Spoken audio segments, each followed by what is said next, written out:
Okay, so today's video is a review of the Guardians of the Galaxy graphic novel, Cosmic Avengers. Just before I start, bit of housekeeping. As you can probably tell, filming in a different place. This is because it's the third time I've tried filming my review of this. Doesn't really work where I usually film it, as I found from the first two attempts. So I'm now trying it on the desk in my room. Hope this works a bit better. Secondly, I'm also kind of aware that the only thing that you guys see of me is my fingers. That's intentional. But this week I've kind of painted my nails and it's a bit of a mess. And so that any girls videoing and judging don't think that I'm a complete loony who put random green splodges on my fingers. This hand is supposed to say I am. And then on the other hand, it's supposed to say Groot, because that's the kind of sad fangirl I am.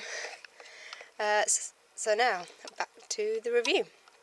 So this is the first of 3 in this series of graphic novels. It contains 5 of the Guardians of the Galaxy comics that were sold separately, which is Guardians 0.1, which is this one. Guardians of the Galaxy Tomorrow's Avengers, which is possibly 1, and then 2, 3 and 4. Yeah, so this book costs about £7.50 to £12.99, as it says on the back there.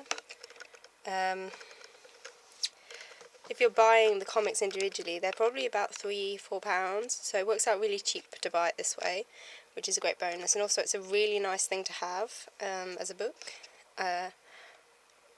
And so yeah, it's a really good price for 5 comics as far as I'm concerned.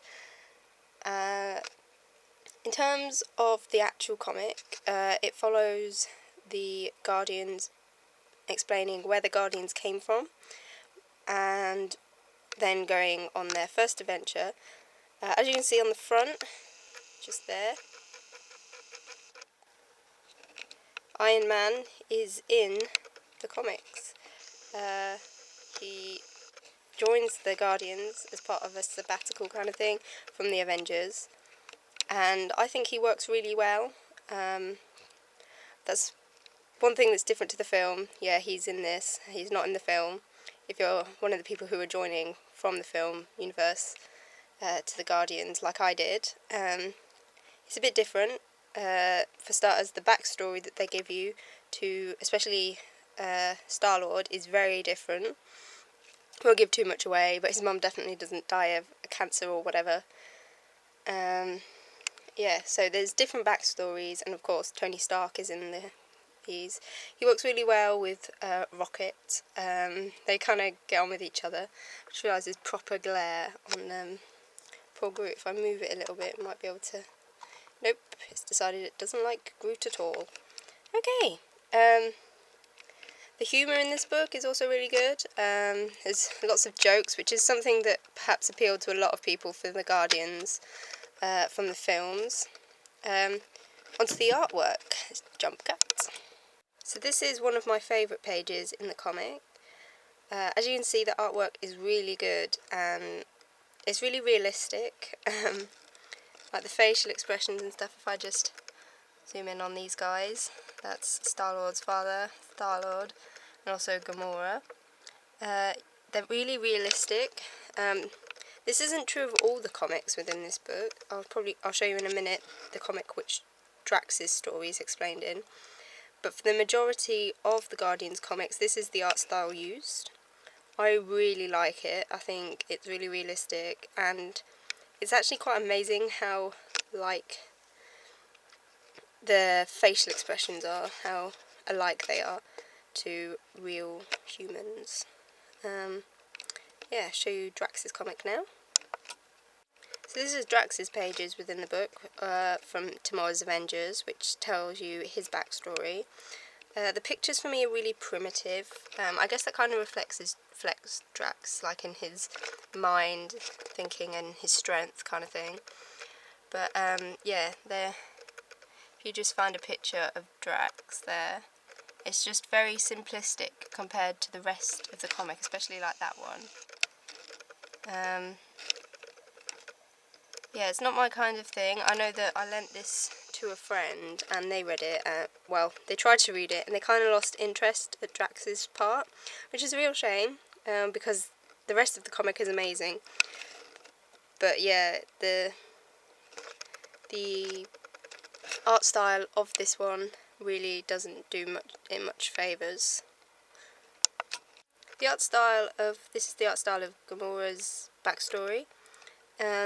It's different again to the main story, and I imagine that's been done on purpose, like Drax's was, to make it stand out, because it's obviously a separate part. It's not fitting in with the rest of the storyline, but it is kind of needed so that you can understand that she is the strongest woman in the universe. Again, I'm not as much of a fan. I prefer this to Drax's story. I think if I just turn the page, I think they're able to show a lot more emotion within the faces than with Drax's. Perhaps that's because she's a more emotional character than Drax is. But yeah, it is better than Drax's, but again, it's not to the level that the rest of the comics are. So yeah, the facial expressions improve, and I also really don't like the style of Peter Quill in this, like the way they've drawn him. That's him, just there, that's Peter Quill. Yeah, I much prefer him later in the comics. So that's the end of my Guardians of the Galaxy Cosmic Avengers graphic novel review. I hope you guys enjoyed it. Basically, to sum up, I think it's a really great bargain if you're wanting to get into the Guardians of the Galaxy. It's a lot cheaper than their other graphic novel series that they do. I don't know what that's like, I haven't read that yet.